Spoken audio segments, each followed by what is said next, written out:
Kung nag-start yung journey nyo sa pong farming na to? Ayun sir, una po, nawalan po ako ng hanap buhay kung panahon ng pandemic. Isa po akong bus conductor. Ate! Magandang tanghali, kumain ka na ba? So, work daily mamang kapag che. Oh, biyaya yan. Samjang, kimchi. Wow, kimchi. Fresh, fresh. Kapalipan yan. Biyaya.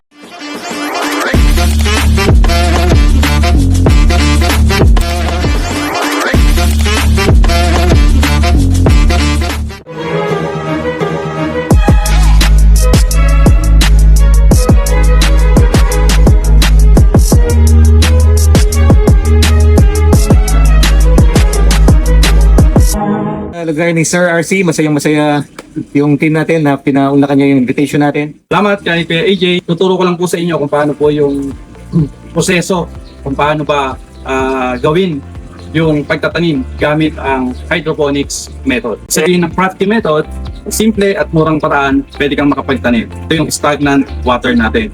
So ito yung mga materials na kailangan natin para makapagsimula.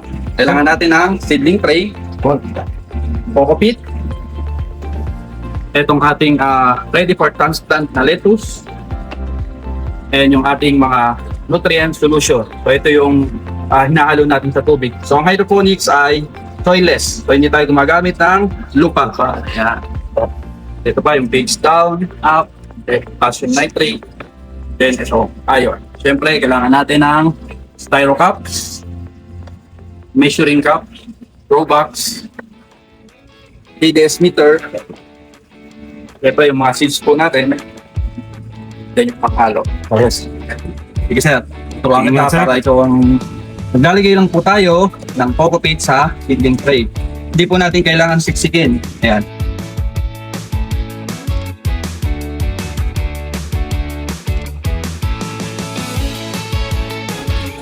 Ito, ang ating lettuce. And then, gamit tayo ng tap water. Sprayan lang natin siya para ma-moist. Wala pa. Tawag po dito sa proseso na to is bottom feeding. Okay. So sa pamagitan po nung sa ilalim, na-absorb po nila, yun na po yung absorb nila for the whole thing. Ayun. Okay? So sa crafty method po, ang nilalagay lang po natin na coco peat, nagpas kalahati lang po. Ayan. Hindi po natin. And then, gamit tayo ng kahit anong matulis na bagay. Dahan-dahan natin kunin. Sampu sa siya. Ayan. Dahan-dahan natin iangat. Ayan. Oh. Sir? Cheers! Tapos maglalagay tayo ng butas na halos kasing laki ng ating seedling tray. Ayan, ganyan sir. Ikaw naman sir. Okay nga po, sir. Para makita natin kung gaano ka-easy yung ginagawa nating Sir, dahan-dahan lang. demo na to. 1.5 ml each. Sa isang litrong tubig, maglalagay po tayo ng 1.5 ml. 45 ml po.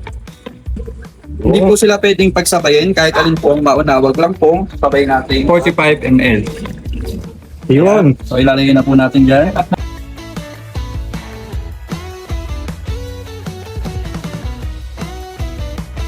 So meron po tayo ditong spinach. Ito yung spinach natin. May mga strawberry tayo dito sa taas. Maximize. So ito po yung basic. Yung pong ating pinag-aralan kanina Yan. na wala po tayong meter na ginagamit. So ang halaga po nito is 1,320. So meron po siyang kasamang lettuce seeds, dalawang variety. May pechay, may kangkong. Meron po tayong measuring cup. Merong manual guide. Meron pong seedling tray. Meron pong styro cups, which is slip na po yan. And then may mga nutrient solution po na good for 120 na leafy vegetable bago po siya maubos. Ayan. And then meron po tayong coco peat. 2 kilos. Good for 2 cycle po siya and then reusable po ito. Pwede po natin i-reuse. This one naman po, ito yung complete. So meron po siyang kasamang UV film. May kasama na siyang plastic na pangbubong. Meron siyang kasamang net. Meron siyang kasamang nightshade. Pwede ka nang gumawa ng maliit na setup. So meron siyang, ito lang naman isa sa mga nadagdag. So ito yung ating TDS meter, pangsukat ng pH, yung potential of hydrogen, ppm parts per million. And then may kasama siyang pH up and down. PH up, page down. Yun, pang control ng pH. So ang halaga naman po nito ay 3,650. Itong set na to, meron siyang kasamang upang bubong. Ayun. Ayos.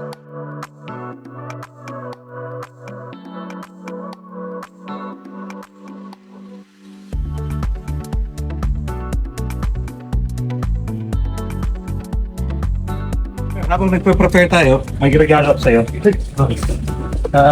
Habang para mamaya may magamit din tayo. Pang sanjupsal na ano. Alright. Nagutom tayo sa pagtatanim kanina, no? Kain muna tayo. So, tikman natin yung lettuce ni sir. Makikita nyo, fresh na fresh. Farm to table. Kung nag-start yung journey nyo sa home farming na to, Ayun sir, una po, nawalan po ako ng hanap buhay nung panahon ng pandemic. Isa po akong bus conductor, grab driver, bus conductor, saan pong bus? 5-star po. 5-star. 5-star bus. So, 10 taon po ako doon. 10 years. Isa rin po akong masahista. Masahista. Opo. At isa rin po akong grab driver. Ba? At isa rin po akong landscaper. Opo. Landscaper. Opo. So, nawala po yun lahat during pandemic.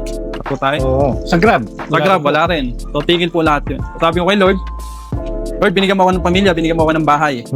Sa kanya po nang galing yan. So, sabi ko, Lord, paano ko po itong mababayaran? Tama ka naman, no? Wala, naputol po lahat eh, yung source of income. So, yun po. Nabanggit po sa akin nung kapatid ng asawa ko regarding po dito sa hydroponics. Okay. So, sinerch ko po sa YouTube. So, Matanong ko lang, sir.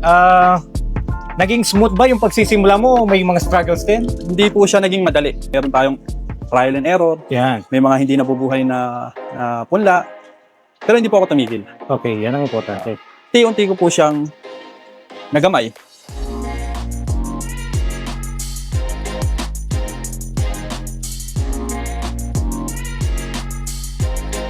Sir RC, thank you very much po. Pinaunlakan nyo yung aming invitation.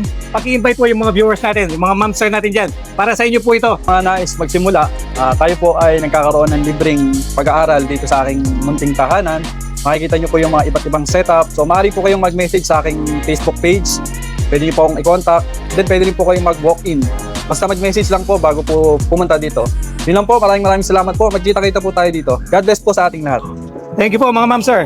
Amili? Opo. Kapapangan kayo. Nawari ka, che. Ano mong balo eh? Oo, meron kondo ka rin kapapangan yung mga kai. Yung mga lili. So, pork belly mamang kapor ka, che.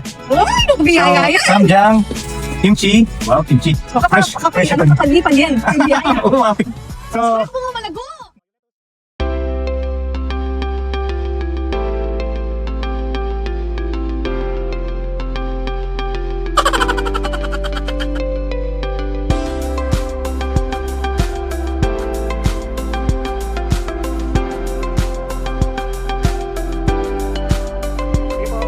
namigay siya ng gulay.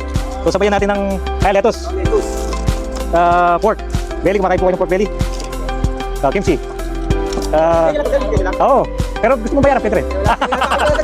Ay, hindi, okay lang. Sabayan niya ng noodles. Nanonood ba kayo ng K-drama? Kaya ko kung mag-chopstick kayo, pero ayan, chopstick. Yan lang, kailan pa. Ay, tina. Kayo na bala magluto.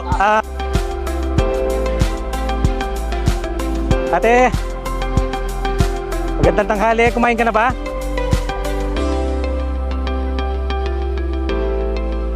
Sakto, nagluluto ka. May sakto, may pandagdag ako sa ano mo, lulutuin mo.